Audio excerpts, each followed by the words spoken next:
Welcome to a conversation on international affairs. I'm Harry Kreisler of the Institute of International Studies. Our topic today is Germany, and our guest is Professor Wolfram Hanrieder, Professor of Political Science at the University of California at Santa Barbara. Professor Hanrieder is the author of numerous books on German foreign policy, most recently of Germany, America, Europe, 40 Years of German Foreign Policy. Professor Hanrieder, welcome to Berkeley. Nice to be here, I Harry. should say welcome back to Berkeley. Indeed. You were educated here. Indeed, at least in part. I took my PhD here in 1963, but my undergraduate degree and the master's is from the University of Chicago. And what led you to focus on problems of German foreign policy in your work? I think it did go back to my Berkeley days because my dissertation was on German foreign policy, and then after much reworking was published as a book by Stanford University Press. There may have been a bit of other convenience of being bilingual. I was much interested in political theory. In fact, my MA was really in political theory.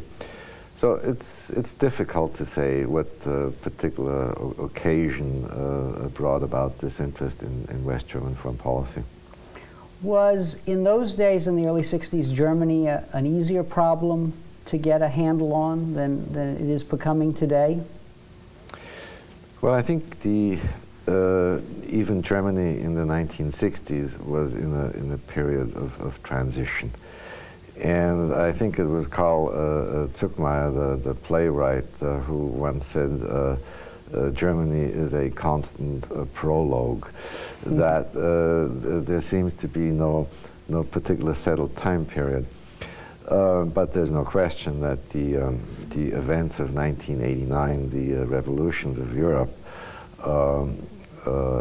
have made dealing with contemporary German issues more complicated than in the 1960s. Were you as surprised as a scholar of Germany as we, people who don't spend so much time on Germany, by the events and the rapidity with which they've... Most certainly. I think this came as a surprise not only to scholars but to the politicians that presumably had an even more sensitive antenna. And I think it was a large surprise that these events would unfold so rapidly. In retrospect, did we underestimate how fragile the East German communist regime was? I think we did. This has led to a somewhat embarrassing situation in Bonn as well over the last 6 or 7 months, because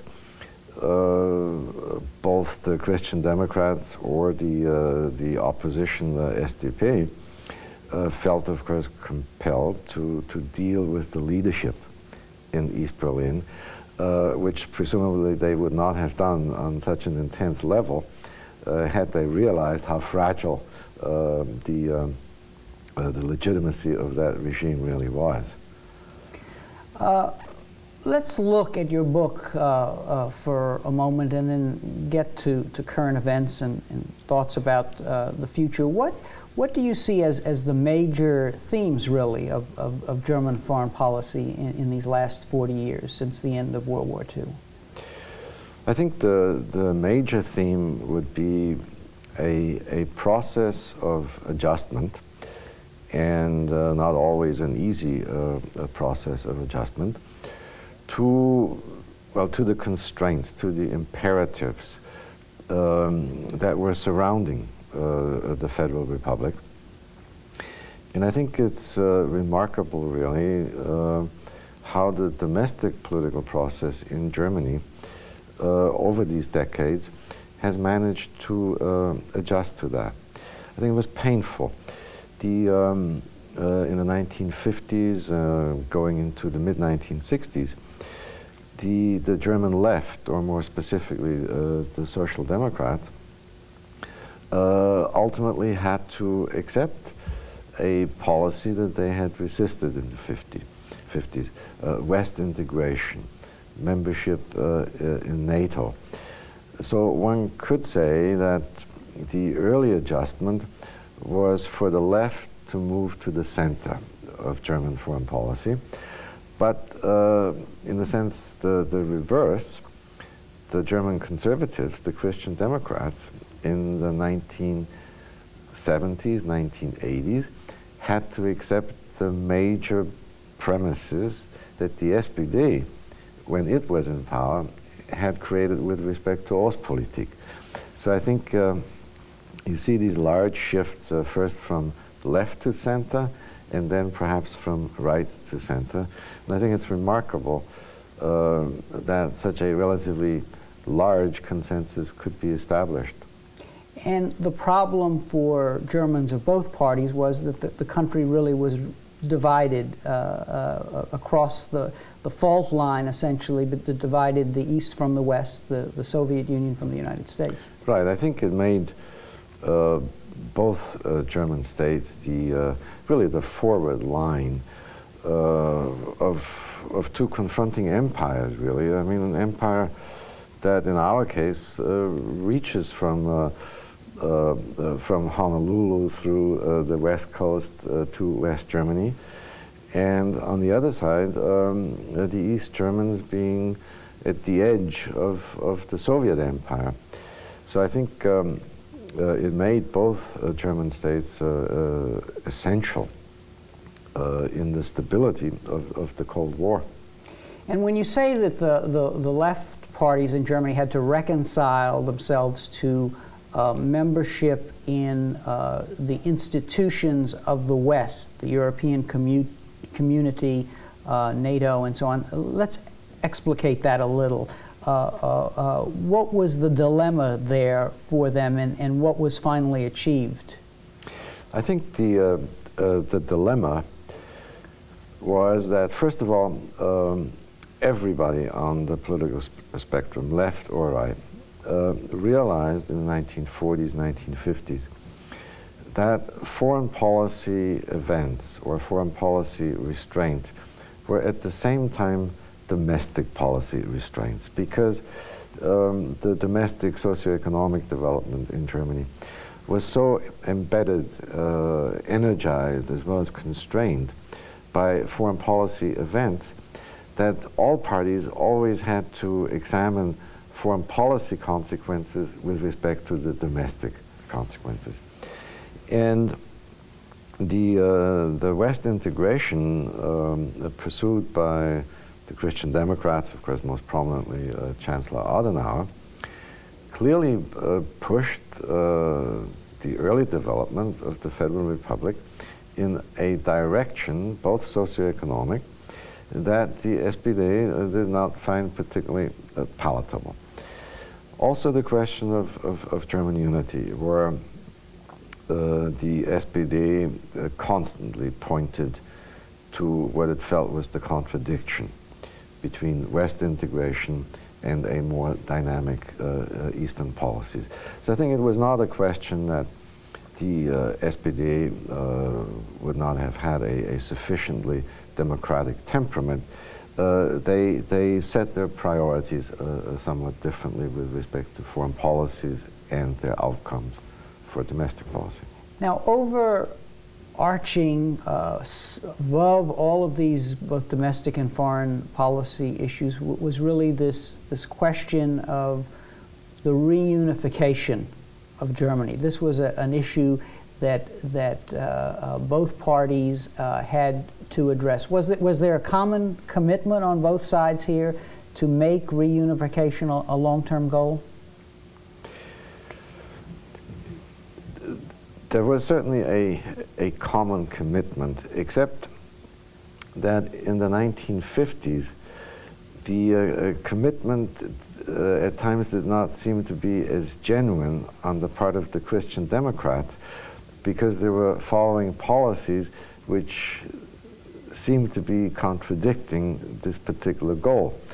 As events are now unfolding, it may well be that from a historiographic point of view, one might want to have to re-examine that, and one could make the argument that the Christian Democrats in the 1950s pursued a policy that may now ultimately actually lead to success. Just shows you how risky it is to deal with these matters as a historian. Are the political elites of West Germany now well situated to deal with the present situation, which is one of sudden reunification? And I have in mind here the other German legacy which both parties had to deal with, namely the extreme right, the residue of fascism, the implanting of real democracy in a setting which had resulted in the Hitlerian nightmare before the war.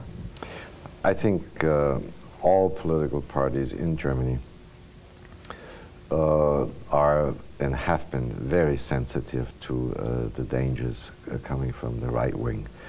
There was hardly any real danger over the decades coming from a left-wing extremist party. And as you know, the so-called Republican Party now sends, of course, a signal here that there is a sufficiently intense, although a narrowly based feeling that I think needs to be watched, because I think the German political process and the Germans themselves have a special responsibility to be especially circumspect on anything that comes from the extreme right. Are any of the political parties so fragile that their pivotal role in the polity might be affected? I have the notion here that the Free Democrats as an important sort of stabilizing element during this transition period, as it has been in recent history in Germany. I think you're right. As you know, there's a 5% hurdle which you have to meet in order to be represented in the Bundestag. And the Free Democrats always have played an important balancing role, it seems to me, between the two large parties.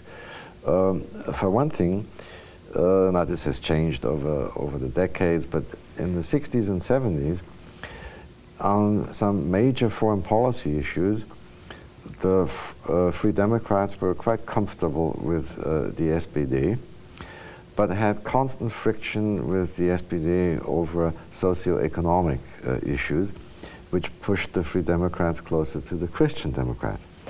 So they have been essential coalition partners over the decades.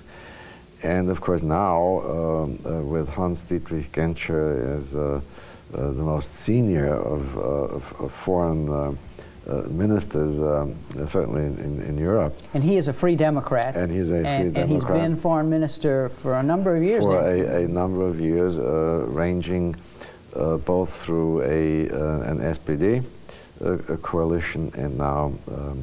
So there's a remarkable continuity. And I think most people would sorely miss the FDP if at some point it would stumble over that 5% hurdle. Now one hears concerns in different parts of the globe, the Soviet Union, in Europe, concerns about the threat posed by a reunified Germany. What do you see as legitimate concerns that a united Germany might pose, or are there no real concerns? I think there are concerns, and I think they are totally understandable. In the first place, and I think probably most importantly, there is, of course, the burden of German history. the crimes committed by Nazi Germany. But I think there's a longer history to this, because even after 1871, Germany probably became the most powerful continental power. In World War II, required really the intervention of the United States to correct that imbalance of the European system. And that added on top of this power problem, the crimes committed by the Nazi regime. So I think these are very heavy burdens of history.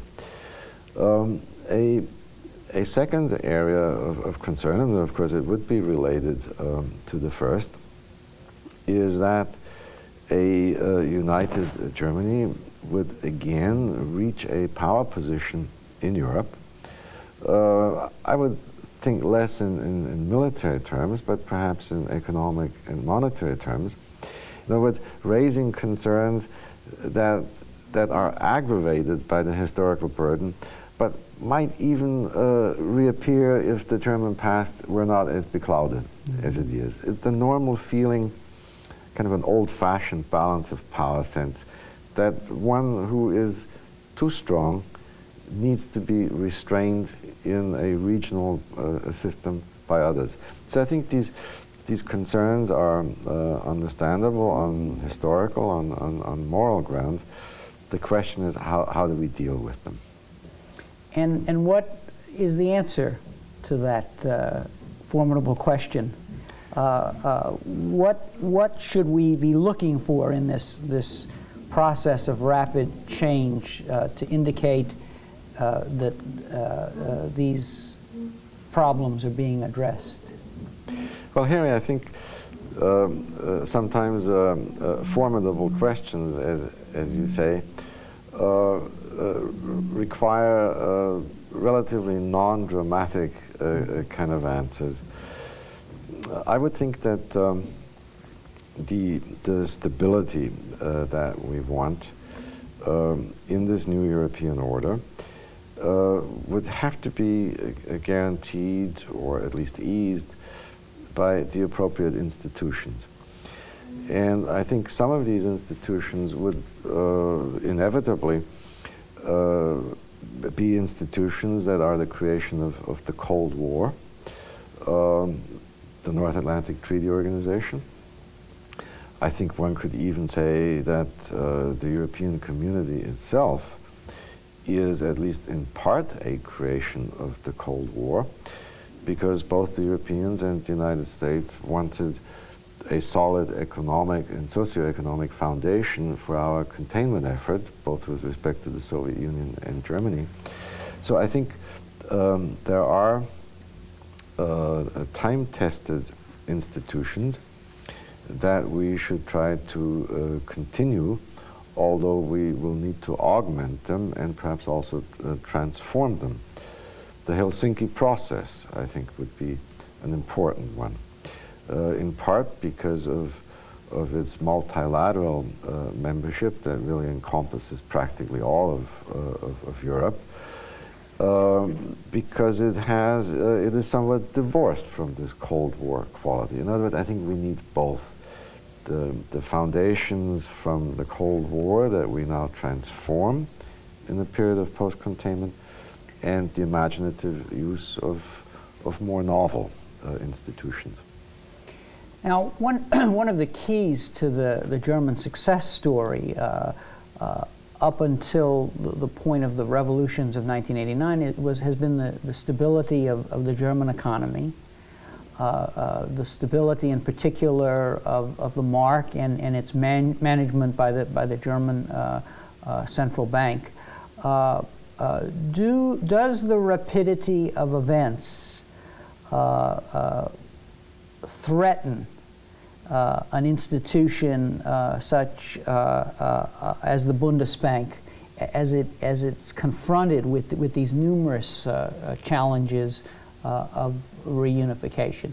As we talk, there obviously are discussions now about creating one common German currency and so on. What are your reflections about the adaptability of these German institutions that have been created over this past 40 years? Well, as you know, the Bundesbank, in some respects, is similar to our own federal reserve system in the sense that it enjoys relative autonomy from political direction, very different in that respect from the French central bank. I think it is remarkable how different chiefs of the Bundesbank, whether they were nominally Christian Democrats or Free Democrats or SPD, how they have viewed themselves as the guardian of the probity and the strength of the D-Mark. And I think it is interesting, although I think you're right in saying that these monetary issues are becoming very burning ones now because of the events of '89.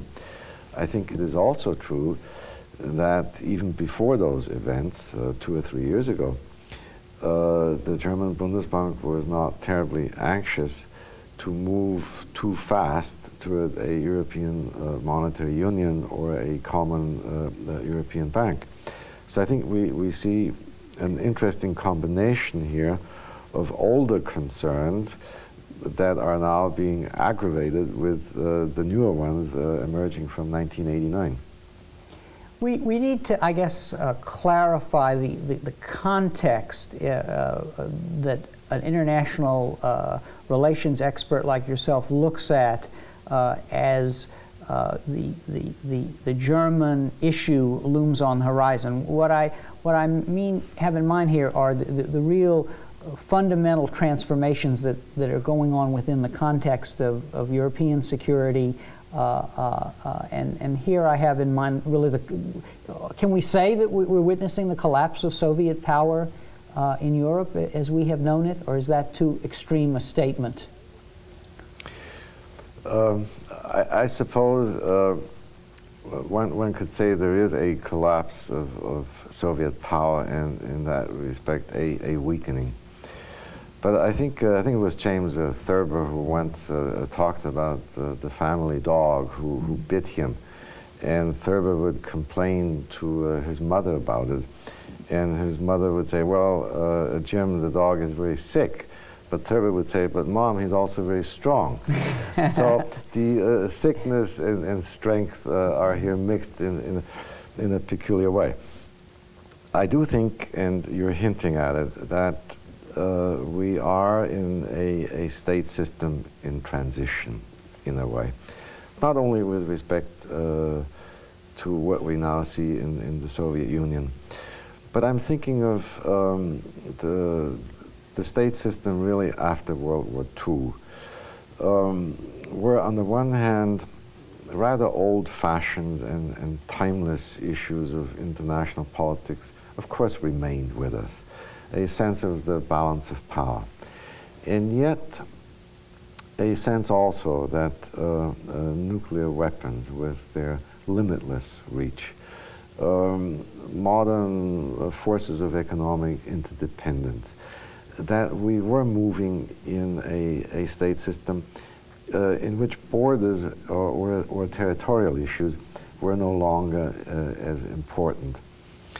And I think the one intellectual as well as political issue or problem is to see what remains powerful of the old order and what is even more powerful in the new one. In other words, kind of a dialectic of the old and the new. And I think this is what we have been seeing in the global state system for the last 40 years, kind of contending forces of modernity and certain atavistic attitudes, nationalism. I think this is probably the largest context in which we should see the German issue as well. So that in today's times, after the events of '89, in part, we're seeing some of the old and some of the new again. Yes. I mean, as you said at an earlier seminar today at the Institute, we're seeing the reemergence of the old Europe in Yes. some ways. Elucidate that for us here. I mean, I suppose one could say that heavy as the burdens of the Cold War were on Europe, primarily because of its division and also because of the special burdens it imposed on Eastern Europe. Nonetheless, the division of Europe provided a measure of stability. And I have the impression that by the 1950s, 1960s, both superpowers appreciated their role, a common responsibility, one could say almost, to provide this stability, except of course it was based on division. Now, as this division or the burdens of the Cold War are somehow lifted from Europe, we see coming to the surface older problems of Europe. Some unresolved issues that go back to World War I, to the collapse of the Austro-Hungarian Empire, issues of ethnicity, of a burning kind of nationalism, issues that were left in the wake of the Second World War. And so many of those issues were kind of swept underneath the Cold War issues. And now, as the Cold War is winding down, these unresolved issues of Europe are coming to the surface again. now, what should we look at to better understand what you call these new forces of the international system? Presumably something like what is called 1992, namely the next stage in European integration, leading possibly to the transcending of the nation state insofar as it relates to the economy of Europe. That is occurring. I mean, that's an important element of this environment in which we are suddenly seeing Germany reunited.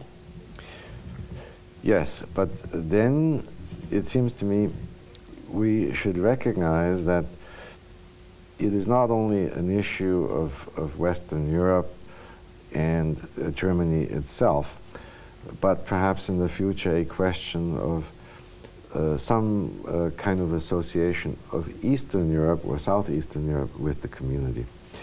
The East Germany, of course, had always had a special status in the community itself because at German insistence, it was really a de facto member of the customs union, not of the economic community, but of the customs union. But it seems to me that the question facing the community is really an old one. The community historically, it seems to me, has always been troubled by two sets of issues. One coming from the inside, rendering it painful and difficult to go through the process of adjustment, integration, because of historical burdens, historical habits. But a second set of issues that did not help European integration came, so to speak, from the outside, that the major members of the community had rather distinct foreign policies, let's say with respect to both Washington and Moscow, 1960s, de Gaulle, and so on and so forth. So one issue now will be how to deal with both of these problems simultaneously, and see how the Europe of 1992 can be accomplished in light of the new problems when they already have a sufficient set of problems as it is. Let's talk now about the United States. We've looked at German unification. We've talked about the context in which it is occurring in Europe and in the Soviet, vis-a-vis the Soviet Union. How would you characterize, first of all, U.S. policy toward Germany during this period that your book covers, the last 40 years of German foreign policy up until the revolutions of 1989? I think in retrospect, one might say that the United States, just like the other Western powers, found it easy to support unification as long as there was little likelihood that it would come about. So I think there was a certain disingenuous quality about our support for unification. Now, this lip service to which we had become accustomed over these decades is now, of course, put into a situation where we have to act. And I think everything considered, the Bush administration, after some hesitation, is probably now dealing with it in the only way that is possible, so we don't carry the onus of ultimately being the ones who would appear to be resisting German unification.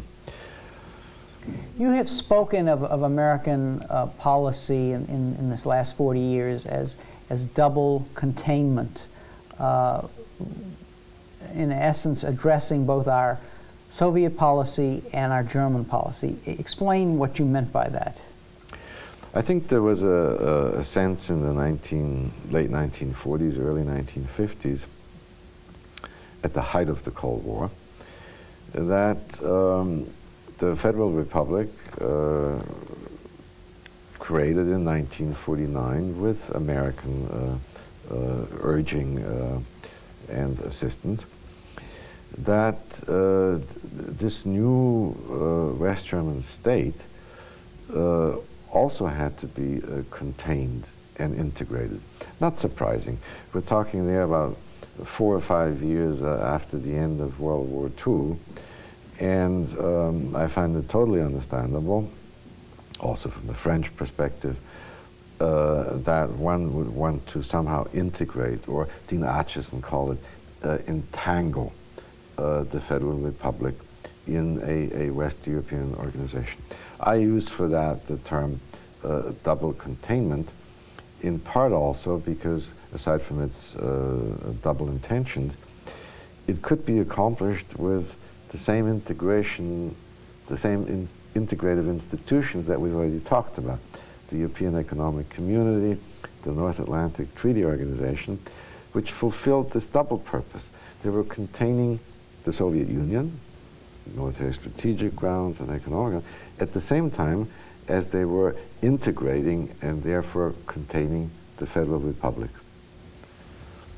Now, is such a policy satisfactory, do you think, for the world that we're passing through and about to enter, I guess?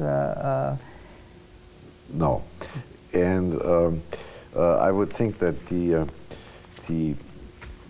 one of the few comforting thoughts I have about the book that you so graciously introduced is that even before the events of '89, there is a rather insistent call in this book that this policy of double containment is outmoded, both with respect to the Soviet Union and to West Germany, and should be supplanted with a new set of policies, however, with a set of policies that would again be complementary. In other words, my conviction that we cannot have a successful diplomacy in Europe unless we somehow match and render complementary our Soviet policies and our Germany policies the way they were complementary in the 1940s and 50s, but of course a different set of policies.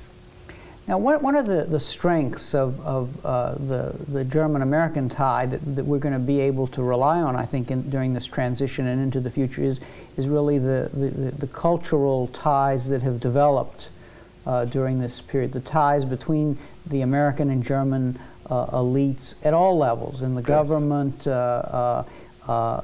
in the university, and so on. Comment on those ties and how you think they will help us in this period. I think you're quite right, Harry, that it is not sufficient to have institutions.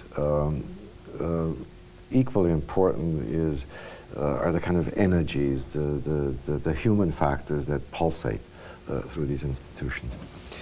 And there I do think over these last 45 years, that what has developed is a deep reservoir of goodwill, both in the United States and in Germany, about this German-American relationship. I think it goes across socioeconomic status. It goes, perhaps even more importantly, across age differences. And although, as you know, there has been talk for a number of years about the so-called successor generation and the gap that this has produced, it seems to me what I know about the German students I teach in Germany, that there is a deep bond, although is not totally uncritical, and why should it be? What sorts of issues do you think will threaten these bombs? Might the nuclear, what you have called the nuclear diplomacy issue, the use of nuclear weapons in the political games with our allies that are witnessed in this period that you cover in your book, is that the kind of issue that might exacerbate the tensions that undoubtedly will exist in this transition period? Indeed. Specifically, what we might be talking about here is the issue of the modernization of the Lance missiles, which led to this mini NATO crisis in the spring of '89. But I hope that this is an issue that we will not put to rest. I did note 4 or 5 weeks ago, 3 former chiefs of the Joint Chiefs of Staff testified, I think with Sam Nunn's committee, and one of them expressed a similar hope that Lance modernization, that this is a sleeping dog, that it should be kept that way. The larger question is the one in which we have used for many years, nuclear diplomacy, as much for managing our allies as for managing the opponent. And I find this nuclear diplomacy deeply divisive for NATO. It tends to underline the different legal and political status of the members. And of course, it inevitably tends to point to the Federal Republic and its own very peculiar status, full with nuclear weapons, devoid of nuclear control. So I think the sooner we stop with this kind of nuclear diplomacy, the better it will be for the alliance. And of course, the concern on the German side is that in the case of the short-range missiles, if they went off or were used, up until this point, it has really been on German territory. Indeed. As the slogan goes, the shorter the range, the better the Germans. And again, significant that this aversion can no longer be attributed to the left. It goes across the entire political spectrum. And I think Henry Kissinger was quite correct when he said what is worrisome in these last couple of years is that America's traditional friends are beginning to doubt our diplomacy. What about the size of the American army in Germany, which up until this point has been a plus? do you see it exacerbating tensions between us and our German allies? The large number of troops, the frequent flights, the heavy presence we see in American bases there, and so on?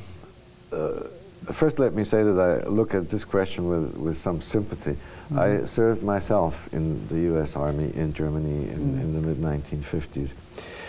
The presence becomes highly visible, first with respect to low-flying aircraft, but this is not this is an obtrusive presence, but not a very massive one. And of course, at the time of maneuvers.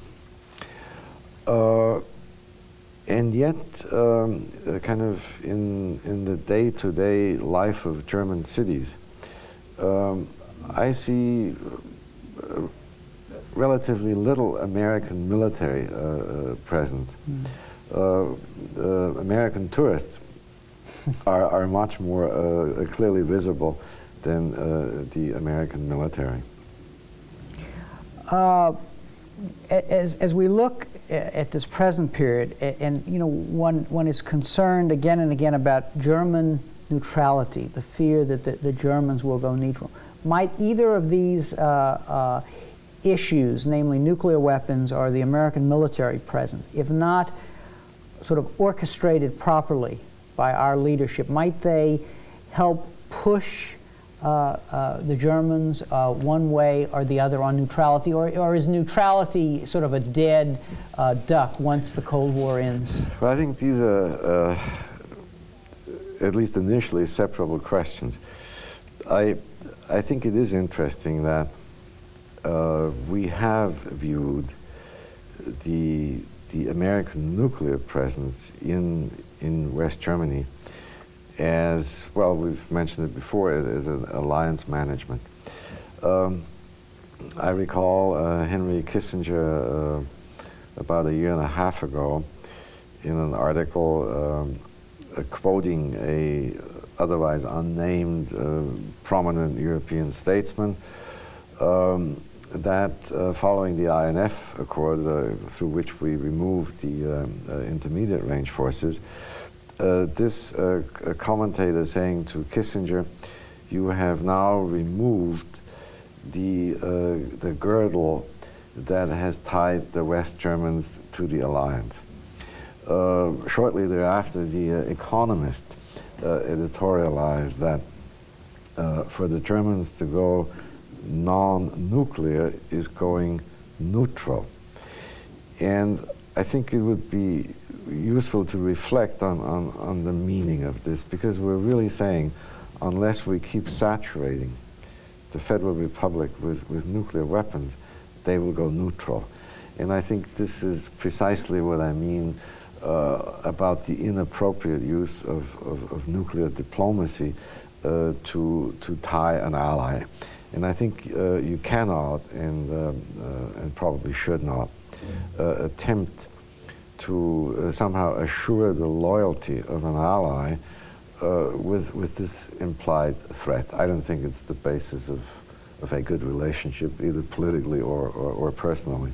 What about trade and economic issues in the U.S.-German relationship? Where do you see those issues heading during this period when we move into really a new world in Europe? Mm-hmm. If one takes a quick look at the past and tries to extrapolate from that experience into the future, I think it is interesting that the major issues in that area have hardly ever been trade issues, but monetary issues. The Germans in the 1960s becoming increasingly restive with the privileges that the United States enjoyed in the Bretton Woods fixed exchange rate system, and yet feeling compelled to support the system, in large part because of their security dependence, whereas de Gaulle, of course, shaking the regime with great relish, because he realized this was yet a further example of American hegemony from which he tried to escape. I don't see trade issues becoming nearly as important as they already are with respect to Japan and the United States. On monetary issues, it may well be that as Europe, as part of 1992, moves toward a European monetary system, that we will get some, well, a regional monetary system in which the D-mark would still have a very large clout, although perhaps somewhat neutralized if there were a central European bank. But I think with respect to Europe, monetary issues will loom at least as large in the future as trade issues. And these events in Europe will indirectly affect the American economy if as part of the process of reunification, the German interest rates go up.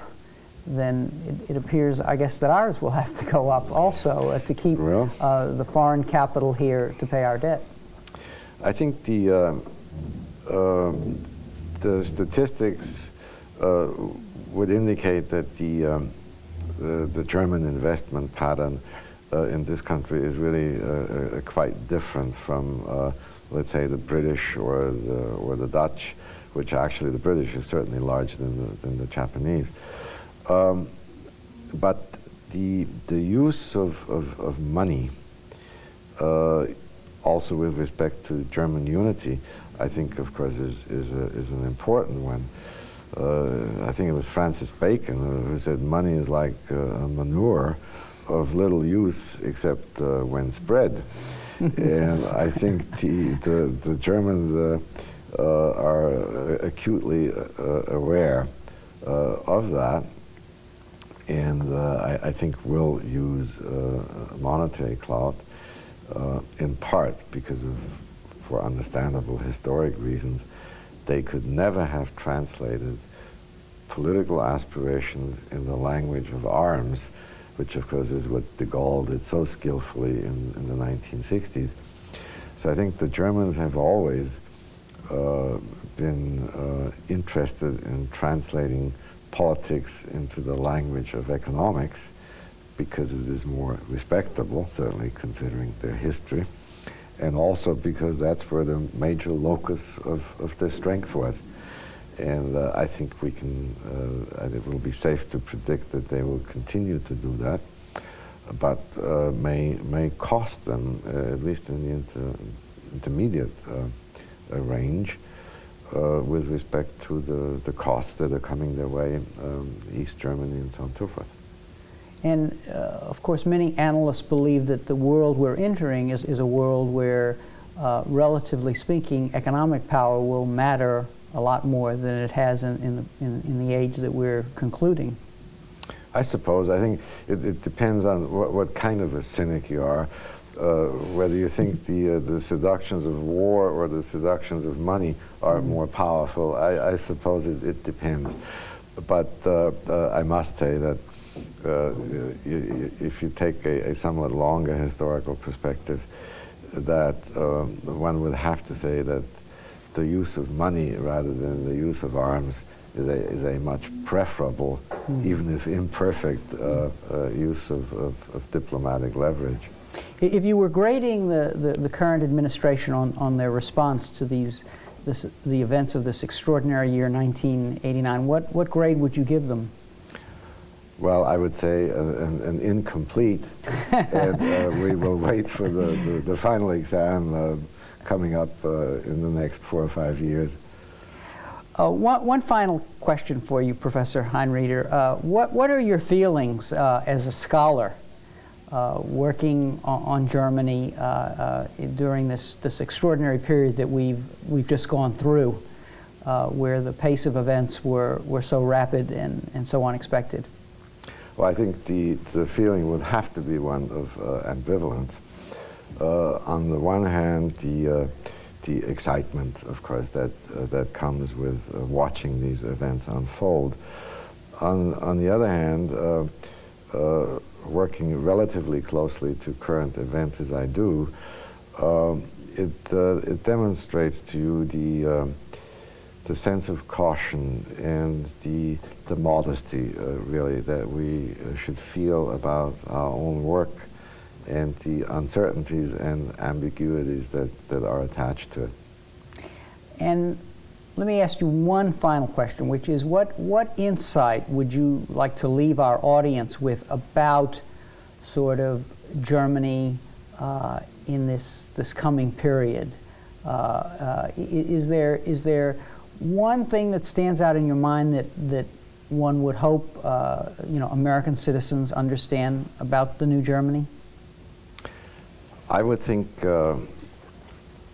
it would have to be that there is a new Germany, that there is a new generation of Germans, especially in the younger generation, and that one could, with some measure of confidence, rely on their rationality and good common political sense. Professor Hanrieder, thank you very much for sharing these thoughts with us on events in Europe and in Germany. I'm sure that everybody's going to want to go out and look at your book again, which is called Germany, America, Europe. Thank you very much for joining us today, and thank you very much for joining us for this conversation on international affairs.